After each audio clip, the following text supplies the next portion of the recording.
Welcome, ladies and gentlemen, to another edition of Pages, Pictures, and Panels. I'm your host, Till the End, with my co-host, Boy Red. What's up, guys? And we have some big news. We just saw the Batman. And we have a review in our way that we do on Pages, Pictures, and Panels. So, Red, without further ado, let's just hop right into the meat and potatoes. Let's get your thoughts on the first half of the film. All right, so as a whole, I love the movie from start to finish. It ran a little long at over 3 hours, but it did a lot of good setting up the movie itself for the future, and like through the acts, it definitely played out like a really nice sequence of events. The story is a hybridization. It's based off of a bunch of different Batman stories. We got a Hush, The Long Halloween, Year One and Year Two, and even a story from the New 52 called 0 Year Dark City or something. And it's essentially where fucking the villains win, Gotham fails, and it gets run down and is kind of like a post-apocalyptic setup. And that's what I think this movie is definitely set up for sequels. So as a whole, it takes little bits and pieces of that from those, and then what I wanted, or what I was bringing this up for, the whole first half of the movie feels like a serial killer story, a serial killer documentary, like the Zodiac Killer, which it's openly based off of. Even even the Riddler's costume is actually based off of like the artist depictions of what the Zodiac Killer wore when he was committing his murders. And it also just felt like kind of he was based off of one of those dark corners of Reddit shit posters, essentially. And it definitely hit a really realistic vibe while still being very comic booky. The whole movie felt like it did feel like a Batman comic, and that's really hard to do with a Batman movie. The first half gave us introductions to three people who, well, of all of them, we didn't know who was going to be like the main villain of the movie. We naturally assumed it would be Riddler because of the trailers and stuff, but with the Long Halloween story vibes and stuff, also the movie starting on Halloween is definitely the biggest reference to that story, but also the incorporation of Falcone, and like it's a genuine whodunit on you don't know who the villain is, who the killer is, what's going on.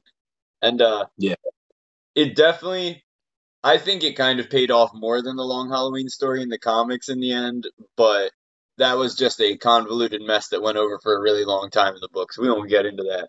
But in the first half, Riddler, played by Paul Dano, which is he's a pretty unknown actor to me. I don't know anything he's in. He definitely came off as like the Zodiac Killer, a little bit like Silence of the Lambs, or even in the story of the Long Halloween in the comics, the villain Calendar Man. He's kind of like this meticulous, over-planning genius that's helping Batman from his prison cell. And I got that vibe from Riddler the entire time. Hold on. I gotta see. Paul Dano, by the way, he was in. He had some practice with this character. I saw shades of this character he played in Excuse me. Prisoners, 2013's Prisoners, opposite Hugh Jackman, Terrence Howard. That's crazy. I saw that and didn't even recognize him from that. Yep, great film, by the way. Great film. A lot of comic book actors in there too. But yeah, man, really good film. But I enjoyed his depiction of the Riddler as well. But Edward Nashton, I believe, was the name. We didn't go with Nigma this time. Which I also believe could be set up for the future. He's an orphan, so he doesn't really have a real last name that we know of right now. And I would love it if we did end up finding out he is part of the Nigma family. I don't know who they are in the comics. I don't think they really dive into who his family is, aside from, like, backstory, fucking his parents, blah, blah, blah. But I think that'd be pretty cool, because I didn't understand where Edward Nashton came from. I'm glad they at least kept it Edward N. But fucking, it was weird. I guess he was a great villain. He beat Batman. We discussed this as we were walking out of the theater. In the end, Gotham lost. Gotham was decimated. Batman, he showed horribly. that he, in the remnants of this situation, he could pick up the pieces and be a symbol of hope. I love that Yeah, he wasn't just this spirit of vengeance Ghost Rider motherfucker at the end of the movie. He actually was helping people instead of just yeah. brutalizing enemies. And I definitely I definitely like that. Like Batman lost, but he didn't let it beat him. And that's kind of what Batman's about. He's a guy who knows that these people are going to get out, and that's why he can't stop doing what he does. And he has to Right, be the symbol of hope for his city. Well, because no one else will be, even the police outside of Gordon. Uh, right. which also fantastic portrayal by Jeffrey Wright. He was the exact opposite of the Watcher. He interfered with everything on screen. He was about the hands. He was about the guns. He was about everything. I loved it. He was an action-packed Gordon. The thing about this movie that I think that like was driven home more than anything, and like I mean, this isn't a spoiler warning. This is just something that you as a comic book fan, not you, but you, the watchers, you as a comic book fan should know. If you're going to see this movie, if you're a Marvel fan and you think this is going to be like a Marvel movie, don't. Because number one, this is not a superhero movie. Number two, the good guys don't win. Number three, there's a lasting impact by a villain. Number four, the biggest point that was driven home was the fact that like the story was not resolved in death. So many superhero movies nowadays are resolved in the destruction or the death of a figure or a being or some type of monster. This wasn't about someone being destroyed. And I almost had to remember that at the end of the movie when it's like, well, fuck, the guy's still alive. That's Batman. You know what I mean? That's the spirit of Batman. That's the spirit of the detective. That's what this movie was about. Batman the detective. They tapped into what they were doing with the Dark Knight movies and not only reiterated, but specifically, what's the word that I'm looking for here? Accentuated the Yep. detective aspect of it. And I loved it. Yeah, for sure. It was crazy to think of spoiler alert that the only death we got in the movie was well, the only major death I guess that we got was Carmine Falcone, which his death is a big point of contention in the comics. It's part of the Long Halloween Yeah. storyline, and then I'm pretty sure retold and rewritten throughout history with all the Earth fucking Barry Allen fixes and stuff. But Yeah. yeah, so his death held a lot of weight. I love that they included the fact that Thomas Wayne saved his life in their past. That is directly from the Long Halloween storyline, and it's one of the like most impactful Thomas Wayne moments you can get. It shows that he will even let the person who is solidly responsible for ruining his city, he will not let him die because it's against his beliefs as a man. And Yeah. I love that they included that in the story for that reason because it showed even in the darkness of the Wayne family, Thomas Wayne is still a good guy. He's made mistakes, but he's still good. And Yeah. they covered that briefly but very well, I think. Uh we got to talk about the big man in the room, the Penguin. Uh Colin Farrell knocked it out of the park, bro. And I tried to 100. watch through the entire movie to see like if I could tell it was him. Nope. Yeah. There was maybe one or two words in the movie that you could hear his voice behind it, but other than that, he was a completely different man. It was incredible. Not only Um, could I not him, it didn't look like prosthetics. It looked like a guy. Like it yeah, looked like like he the inflections, nuances, he fucking snapped. That's all yep. I can say. A fucking great method.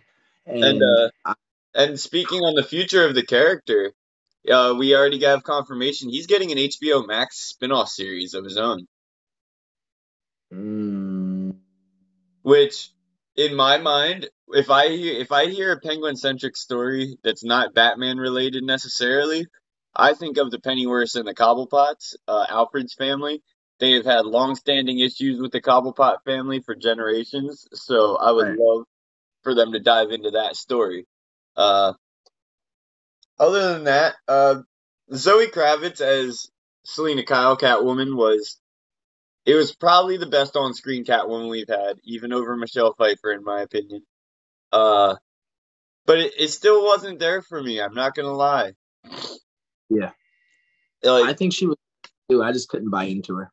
exactly, like it didn't feel we didn't feel any tension. It seemed like she wanted to bang Batman right away. There was no question. Like, Batman questioned half the movie if she was a villain. Why? Yeah. She did nothing villainous. Like, she told you from the beginning what was good. You acted like she ran out on your plan. And no, it's because he's a dick. This Batman is emotionally, physically, mentally the most brutal Batman. He don't give a fuck about anyone. He will sit there and not say a word to your face for an entire conversation and then just hit you with a no. And then that's the end of the conversation with Batman. Like, he is the most curt fucking bat we've seen so far. For sure. And he has a fucking adrenaline problem.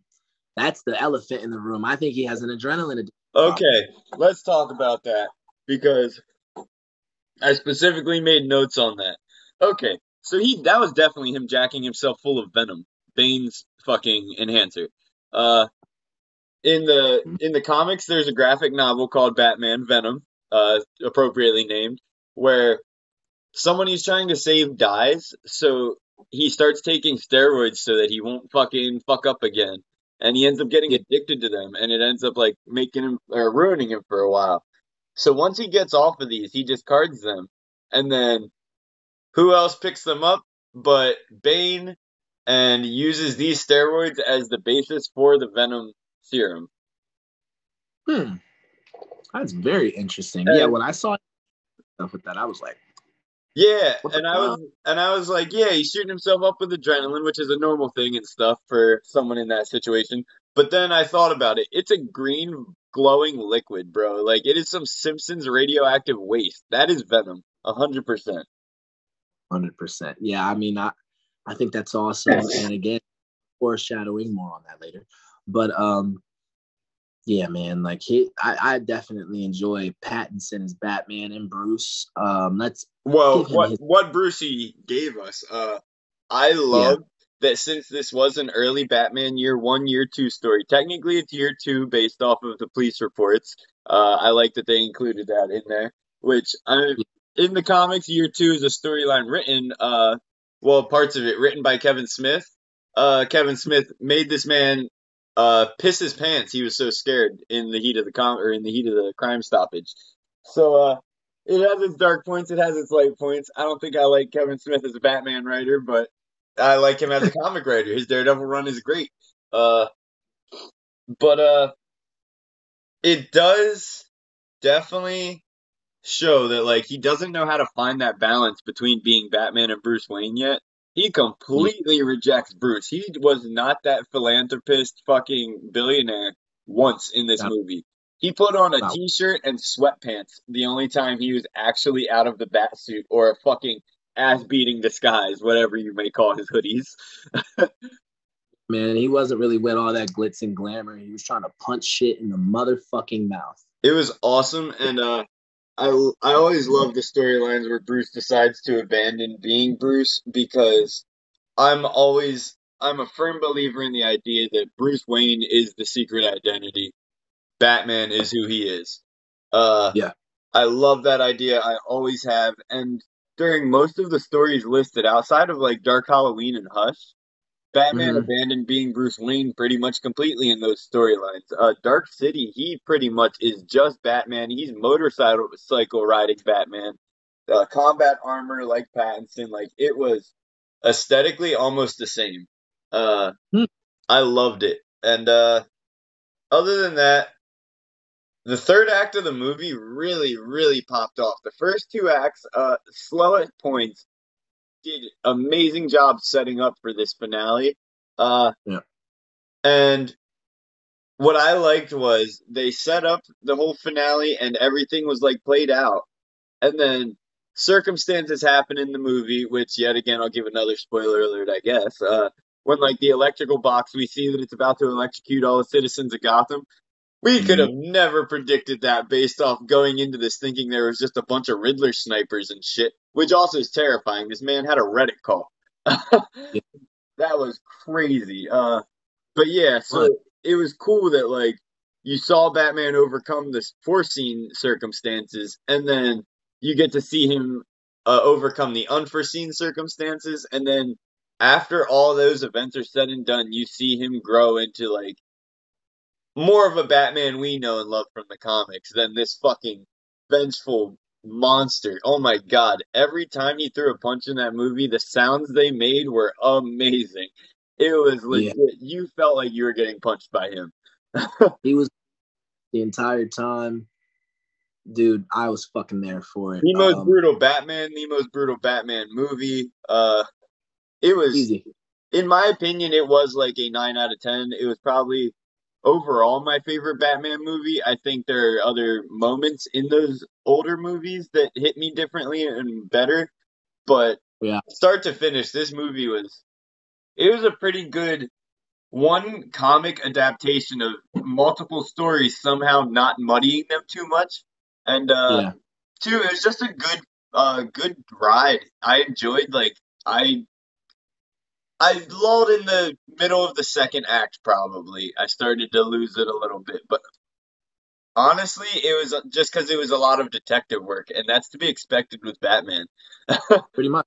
Pretty much. I had to remind myself too, man. It was very dragging at points, but when we get to the ending, I was satisfied. It was a great ride, and to be honest, I also can agree. I will give it a 9 out of 10.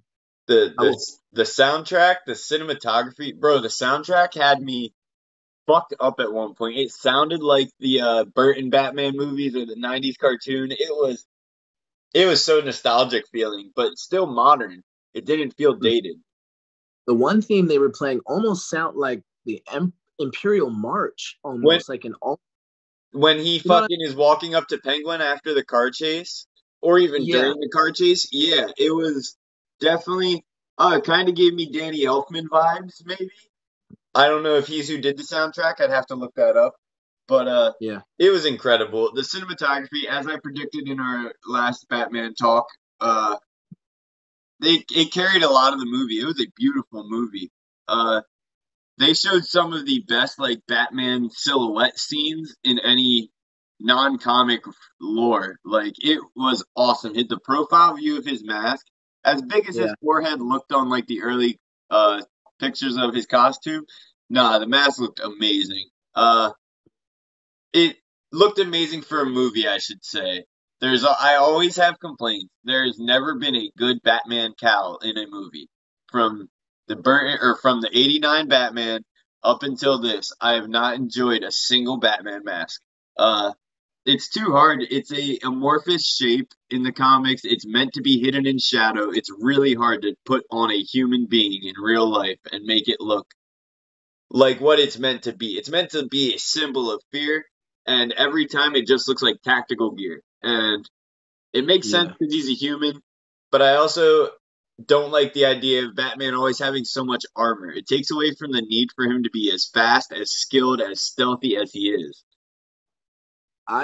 This was my favorite Batman suit like ever. I love this one just because it was tactical. Yep. I thought it's and like there were so many instances of people shooting at him and like emphasizing like, no, I'm wearing fucking armor, dickhead. You can't shoot me And because I always why don't you just bust this motherfucker's ass? Like and I don't know. I did like that. I liked the tone of the armored feel for this movie. Like I said, because of like the 0 year Dark City storyline involvement and stuff, like it felt like in this gritty, aggressive world, he needed that armor. People had shotguns like every other goddamn scene. It was not just handguns like you normally see in a Batman product. It Yeah, was they were taking. Yeah, and like he gets shot in the chest, which is the need for his venom. He gets his bell rung at one point with a handgun in the movie, and he's not as skilled of a Batman as we've seen in the comics. Batman wears the yellow oval around his bat because he wears body armor on his chest, and he wants that yellow circle to draw the attention of gunfire. Same reason Robin's red colors though too. Uh, Yeah. fucked up as it is. Uh, Hmm. but this Batman is not skilled enough to do that. So he has the armor on his chest, which even with that armor, it did not save him. Without the venom, he would have fucking probably died right then and there. Uh, but yeah, overall, even the suit, like I said, can't really complain about it in the setting. If this was any other Batman movie, it wouldn't have worked, but it looked great. Uh, and I guess our final segment on this episode in the world of this Batman movie is the future. Yeah. I guess we can open up with our talk of the ending scene with the Riddler in his prison cell. Yeah. The Joker. That's crazy. I assumed it was him the second they like started to talk and stuff, but then like I started to lose the idea it was the Joker. It might have been someone else, and then when they showed the crazed hair and stuff, yeah, it's pretty spot on. It kind of reminds me of Mark Hamill's Joker's haircut, how he always had the fucking bang in the front that came down like the one Goku bang. Uh, Mm, I dug it. Do you know who's playing him actually? I don't. Bro, fucking Druig from the Eternals. What's his name? Why can I not? Homeboy. Barry Keegan. He played Druig, the mind control Eternal. That's who played Yeah, Joker. Wait, what's up? that's what I call him. Fake Flash. He looks like fucking Barry Allen. Yeah, for real. Uh, but so apparently I didn't hear anything about this. It got leaked like a week ago. This guy got fucking drunk and posted on social media that he was playing the Joker in a Batman movie. One of the most wild fucking that's one of the dumbest fucking self spoilers I've heard of so far. That's worse than He's anything Ruffalo or Holland has ever done. not to say he's got Holland beat, and Ruffalo's not even in the conversation anymore. Right? Like that's fucking wild. Uh Wow. But them teaming up does set up the future possibility of the story to be based off the War of Jokes and Riddles, which is a crazy story where throughout it, Joker and the Riddler are teamed up and also fighting against each other. It's a wild ride. It's a roller coaster of a story. But that would be Interesting. cool. But they also did set up so many other options. Penguin's on top now. Carmine Falcone is 6 feet under, and that opens up the door for Cobblepot to become the Penguin that we know. He's not even the Penguin in this movie yet. No one even calls him that except for the cops, and it's almost like a term of disrespect. Uh, Yeah. so it's definitely still early for him, which makes sense. It's early for Batman, but so along with his series, it would be cool to see after that series him become a credible threat in the sequel. Uh, Right. on top of that, we also Matt Reeves himself talked about how he wants to tackle Mister Freeze, and more specifically, the Heart of Ice storyline from the Batman the Animated Series, like it's Yeah. essentially the story of his wife and stuff. But Mm. that would be incredible. And Mister Freeze ends up taking over the Iceberg Lounge after he fucking beats Penguin out as one of the crime lords.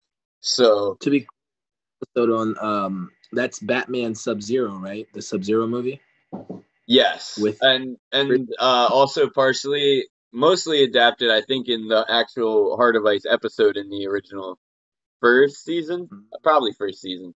Uh, but yeah, so that show is what recreated Mister Freeze, and if he would be taking his influence from that, I'm sure it would not let us down. Mister Freeze, even though he's a little bit of a outlandish character power wise and whatnot, I think he could be really well done in a realistic movie setting like this. yeah. And I'd love to see that. On top of that, like we talked about earlier, Batman was fucking junkying out on Venom to save his ass. That sets up Yeah. the future prospect of Bane himself to show up and not a look what we have here, Bane. We could get real proper Bane. You've come to die with your podcast. Like I mean I personally love Tom Hardy's interpretation of Bane. I love the voice. I pretty much at one point knew every line of his in the movie in order. Uh, Yeah. but yeah, I'm definitely ready for a proper Bane, not plant-based Bane like he was in the old Batman and Robin. Uh, Yeah. not not like how they did Arnold Schwarzenegger, Mr. Freeze. Give us a proper iteration of the Jungle Hunter. Like he's an expert killer. He's not a escaped prisoner. He's not a weird juicer. He's not a wrestler. We don't need him to be a luchador. I hate that idea. Uh, he wears the mask essentially as a way to impose fear, similar to how Deathstroke wore his in the military. So, Sure. yeah, I definitely would love that. And then, other than that, well, we pretty much know we have a future in the Riddler and the Joker, and that's Yeah. exciting. I really enjoyed Druig's character in Eternals. That's the only thing I've seen Keegan in, but I definitely think he could play the part. I loved his laugh. It was the best Joker laugh we've had since Jack Nicholson. Yeah. Uh, 100%. at first, I thought it was Cameron Monaghan, Ian from Shameless, or Jeremiah, the proto Joker from Gotham. I would have Yeah. loved that. His portrayal of the Joker, or the pseudo Joker, proto Joker, whatever, was awesome. It was so unhinged and crazy. It just fit so well. Uh, but overall, this movie is almost guaranteed a sequel. It was a most places gave it a 10 out of 10. If not, they gave it a 9 out of 10 or higher. Uh, I loved it. You loved it. Both of our significant others definitely enjoyed it, at least at the very least. Uh, For yeah, the most part. I I'm almost at like a loss for words. I had to write like extra notes down because it was just incredible. Oh Yeah. man. Actually, before we close this out, I did want to drop a piece of trivia that I wanted to save for the end. Uh, so you know the kid in the beginning of the movie running with the Joker gang who had the half painted face? Sure. I Yeah, don't yeah, know. yeah. Like when he beats up all the Joker goons and he lets the kid run away. The one who likes no when they're Yeah, about to shoot him. yeah. Yeah. Okay. So that kid is played by what's his name? Uh Jay Lacurgo. He plays Tim Drake in Titans. Yeah. So what I get from that is why did they like set this kid up to be a part of the story at least, and then he just wasn't mentioned after Batman let him run away? Like, what happened? He definitely stopped being a Joker and changed up. I would love if this was set in the same universe as Titans. Uh, Yeah. one, they'd obviously have to do some rewrites, but that came with the CW event Crisis on Infinite Earths. Mm. They included Titans into that story, actually, the series, and after that, all the Earths are converged into one Earth Prime, and it happens in the comics, and it would make sense if they would be trying to tie in like that could be set up for him to have a Robin. Even if it's just the same actor, it could be Dick, and it could be a variant, which I don't know what they would be called in DC, but it could be like his fucking this Earth counterpart, and that would be so random and wild. Yeah, But and they could also fulfill the promise of a Black Robin because, as we all know, Batman Forever was supposed to feature Marlon Wayans, or excuse me, Batman Returns was going to feature a young Marlon Wayans as Robin. instead of a grown ass man and Chris O'Donnell, So I A- don't know, and wish, I enjoyed the character a lot in Titans. Kid's definitely good at playing like that teenage role. yeah, And I don't know. Overall, I think that just Batman needs Robin, and it would be cool if nothing else, they're just doing that as a little Easter egg nod, similar to how like Barry's dad in CW is played by the same actor who plays the Flash in the '90s show. yeah. Well, I don't think we'll see him anytime soon. Honestly, I don't think we'll see Robin Third just because I movie, feel. Yeah, third movie. We're gonna spend a little bit of time with Bruce in this next movie. I know it. I know it. We spent a lot of time with Batman. Literally, he was in the suit in the first 3 minutes of the movie, and beating ass 3 minutes of the movie. and right before like fucking Alfred's last scene before he got blown up was him pretty much telling Bruce he needs to find a balance. So I think that was almost like a retroactive with great power comes great responsibility type thing.